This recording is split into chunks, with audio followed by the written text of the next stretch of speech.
You are standing on your balcony, right? Yeah. And you're pouring water directly onto your dying plant, and, well, you are literally the reason it is dying of thirst. Yeah, it's a harsh reality to face. I mean, just think about that for a second. You buy this beautiful potted plant, you put it out in the sun, you dutifully water it, every single week. Like clockwork. Exactly. And you literally watch the water disappear into the dirt. But week by week, the leaves droop, the stems shrivel, and the plant just withers away. And you're probably thinking, well, I just have a cursed black thumb. Which is, what everyone assumes. Right. But today we're going to expose this hidden, silent killer that is basically living inside your flower pots.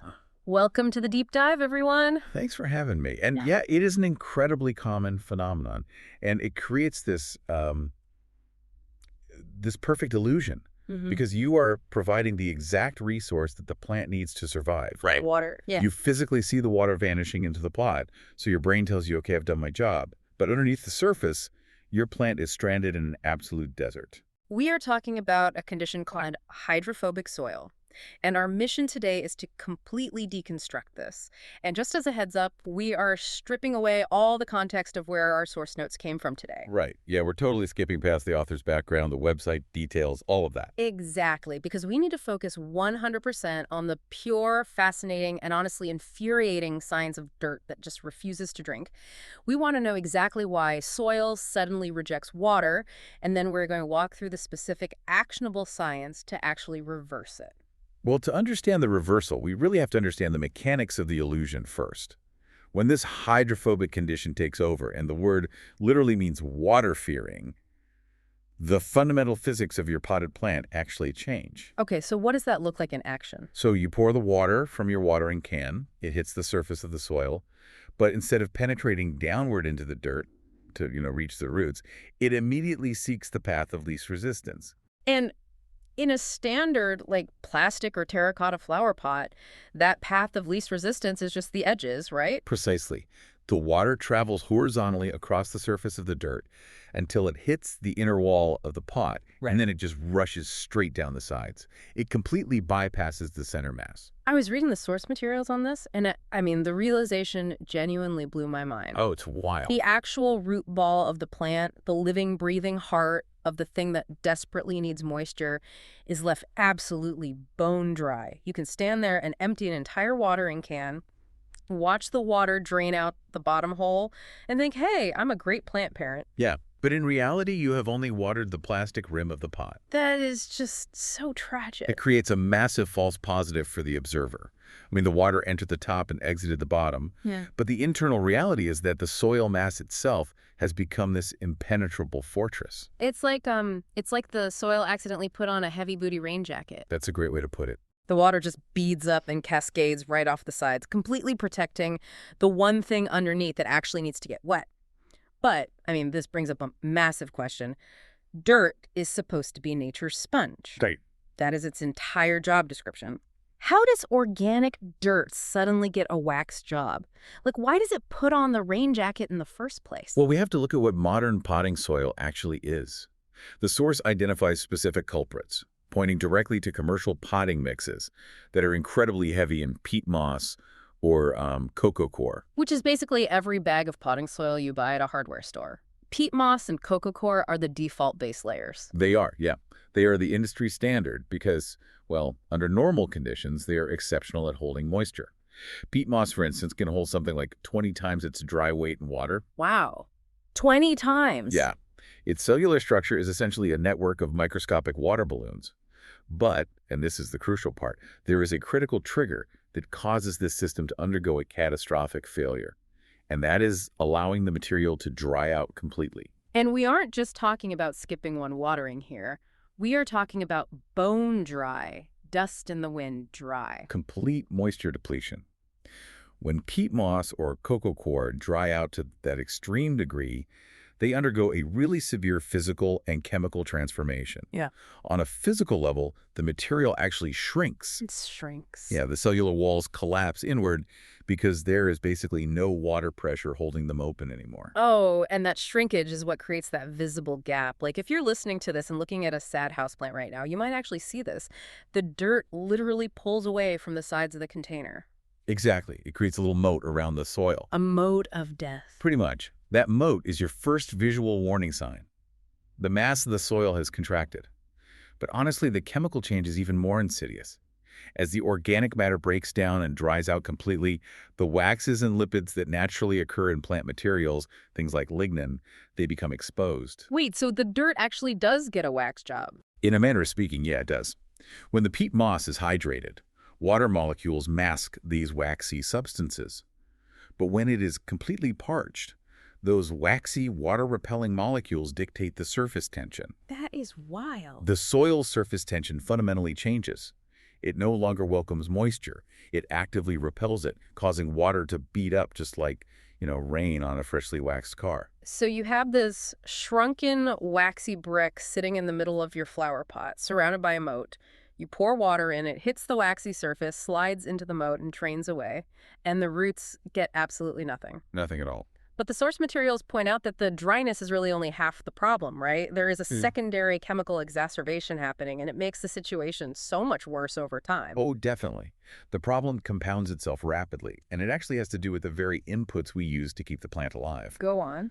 Well, over time, normal tap water and standard liquid fertilizers leave behind dissolved salts and minerals. Because the water eventually evaporates into the air, but all the heavy mineral deposits just get left behind in the dirt. Right, and we have to ask where those minerals are ending up. Yeah. Because of the way the water is rushing off the waxy hydrophobic soil and running down into that edge gap, the moisture isn't distributed evenly at all. Oh, I see where this is going. The evaporation is localized. Therefore, these salt and mineral deposits accumulate heavily right at the edges of the soil block and across the top surface. The source describes the result as a nasty, crusty texture. And, I mean, it is such a visceral, accurate image. Anyone who has kept houseplants for a few years knows exactly what this looks like. It's that hard, yellowish-white, crusty buildup right at the edge of the soil. That crust is a literal barricade. It is a physical barrier of accumulated salts that essentially cements the soil particles together. It hardens the surface, locking that waxy hydrophobic state completely into place. Wow. It makes it practically impossible for any future gentle watering to penetrate the soil matrix. Okay, I have to pause here because the tragic irony of this just hit me like a truck. It's pretty brutal. The tap water we pour in to hydrate the plant. The tap water we pour in, the fertilizer we meticulously measure out to feed the plant, these are the exact agents depositing the minerals that build the crusty wall. Yeah. By trying to nurture the plant, we are inadvertently handing the soil the mortar and bricks it needs to build a fortress that will literally starve the roots to death. It is a totally brutal cycle. The resources designed for growth become the weapons of starvation, all because that foundational baseline, the moisture level of the peat moss, was allowed to drop to zero. Okay, so let's pivot to the rescue mission. If you're listening to this and looking at your dying pothos plant right now, you're probably seeing the edge gaps, you're seeing the nasty, crusty salt barrier, and you know your soil is wearing a rain jacket. It feels like a lost cause at that point. It really does. But our source lays out this brilliant three-pronged counterattack. They do. The strategy requires thinking across three different time frames, really. You have immediate mitigation, bypassing the barrier, and long-term prevention. Let's look at the immediate mitigation first. The source suggests employing a specific top mulch to manipulate the ambient humidity. They specifically call out using LECA balls. LECA. Right, and for anyone who hasn't fallen down a houseplant rabbit hole on the internet, what actually are those? LECA stands for Lightweight Expanded Clay Aggregate. They're essentially little clay balls that have been baked in a kiln until they expand, filling up with tiny air pockets inside. Honestly, they look like Cocoa Puffs made of brick. Okay, so why on earth are we putting clay Cocoa Puffs on top of our dying plant? It all comes down to manipulating evaporation. When you place a layer of these porous clay balls over the top of the soil, they act as a humidity trap. Like a sponge for the air. Sort of, yeah. Even if the soil below is a hydrophobic brick, whatever tiny amount of ambient moisture is present in the environment or on the surface gets caught in the porous structure of the clay. It drastically slows down the rate of evaporation from the soil surface, directly into your living room air. So you are basically putting a lid on a boiling pot to trap the steam. You're trying to force the moisture to stay localized. Exactly. But obviously, just putting a lid on the pot doesn't fix the underlying issue. Yeah. The root ball is still a bone-dry, waxy brick, and the water is still falling into the edge gaps. So how do we actually get the water past that crusty salt wall? Well, we don't go through the wall, we go under it. Sneaky. This brings us to the mechanical bypass solution, which is bottom watering. I have actually seen people doing this on social media, like filling up their bathtubs and sitting all their plants in the water. Yeah, it's super popular right now, and it is highly effective for hydrophobic soil. If pouring water from the top results in runoff, you just have to reverse the direction of the flow. By placing the pot in a basin of water, you allow the liquid to enter through the drainage holes at the bottom of the pot. But wait, how does the water actually get up into the dirt? Because, gravity is pushing down, the soil is a water-repelling brick. How does the water defy gravity to climb up into a dry root ball? Through a really fascinating physics principle called capillary action. Okay, you're going to have to explain that one to me. Sure. Imagine the tiny microscopic spaces between the particles of dirt as millions of incredibly thin straws. Okay, thin straws, got it. Water molecules have two main properties. Cohesion, meaning they like to stick to each other, and adhesion, meaning they like to stick to other surfaces. Right. When water enters those microscopic straws at the bottom of the plot, it adheres to the sides of the tiny gaps and literally pulls the next water molecule up behind it. So they literally climb the ladder, molecule by molecule. Precisely. And because the spaces are so small, the upward pull of the water's surface tension is actually stronger than the downward pull of gravity. That's amazing. It is. The water slowly wicks upward, bypassing the crusty top layer entirely. It travels directly into the center of the root ball, fighting that hydrophobic resistance from the inside out, where the waxiness is often way less severe than on the exposed edges. So bottom watering, it's almost like you're bypassing a blocked stomach entirely. It's like giving the plant an IV drip. That is a remarkably accurate way to visualize it, yeah. You have a patient whose digestive system has basically shut down. The mouth of the plant, the topsoil, is glued shut with a salt crust. You can't feed it the normal way, so you administer life-saving fluids directly into the system from an alternate route. It is absolute triage. You are just stabilizing the patient. Exactly. But even after the IV drip hydrates the roots, you still have a fundamental problem. The dirt in that pot is still made of peat moss that wants to shrink and turn waxy the second it dries out again. So we need a permanent fix, which I'm guessing is the third step. Right. The long-term prevention requires altering the physical structure of the soil itself.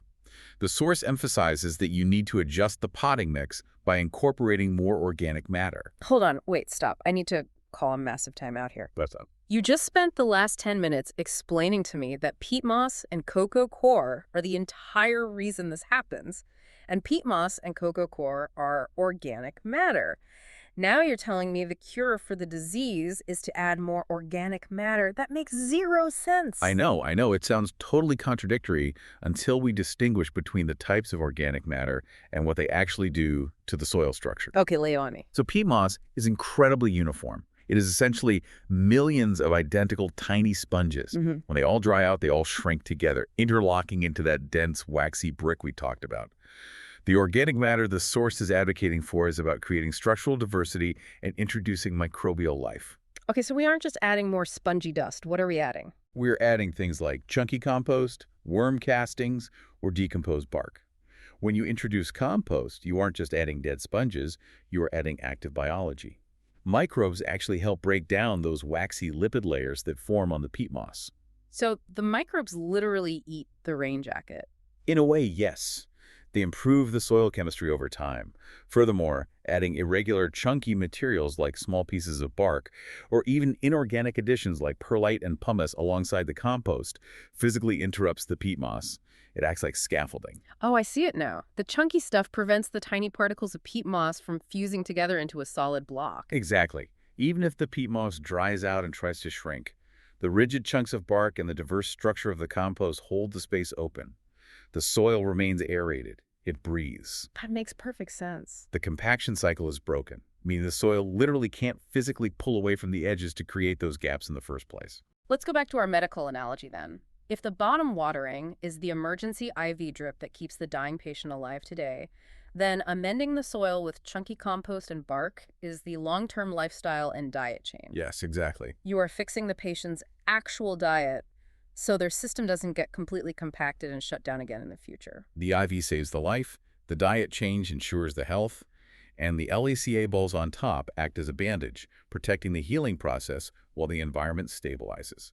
It is a brilliant, comprehensive treatment protocol for a seemingly impossible problem. It really fundamentally changes the way you look at a simple flower pot. Let's summarize this journey so our listeners can actually use this to save their balcony gardens. If you are watching your plants wither while you water them, remember the illusion. First, know your enemy. Commercial mixes heavy in peat moss and coco coir are ticking time bombs if you let them dry out completely. That total depletion is the trigger that turns them waxy and hydrophobic. Second, be hyper-aware of that crusty salt buildup around the edges. Your tap water and your fertilizers are leaving behind minerals that cement the soil into a fortress. And finally, your three-step rescue protocol. Use porous LCA clay balls on top to trap the ambient humidity. Use bottom watering to hack gravity with capillary action, bypassing the crusty barrier to get water straight to the roots.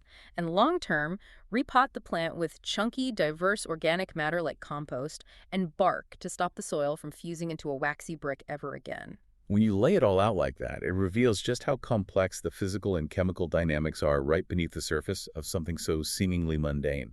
And taking a step back to look at this entire mechanism, well, it raises a rather profound concept to consider. You've got that look in your eye. What are you pondering? We've established a very specific sequence of events today. We know that letting peat moss dry out to a state of absolute 0% depletion fundamentally alters its physical properties. It reaches a point of such extreme exhaustion that it develops a shield.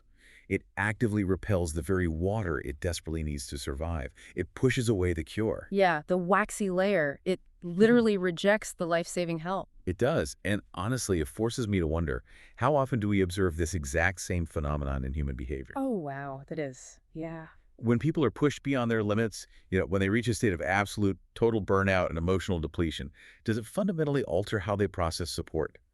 When help or resources finally arrive after a prolonged period of starvation, do they eagerly absorb it? Or do we, like the depleted soil, develop our own hydrophobic barrier? Do we become cynical and hardened? Exactly. Do we actively repel the very community and support we need simply because we were left to dry out for far too long? That is heavy. The dirt gets so dry it forgets how to drink, and people get so burned out they forget how to accept help. The damage actually changes the way you receive the cure. Man, that is going to be rattling around in my brain for a long time. It serves as a potent reminder, I think, for both our gardens and our lives. Maintaining a baseline, preventing that absolute catastrophic depletion from happening in the first place, is infinitely easier than trying to break through a hydrophobic crust once the system is completely shut down. A perfect challenging thought to leave you all with today. Make sure you check the soil in your flower pots and, well, maybe more importantly, make sure you check in on yourselves. Stay hydrated, stay curious, and we will catch you on the next deep dive.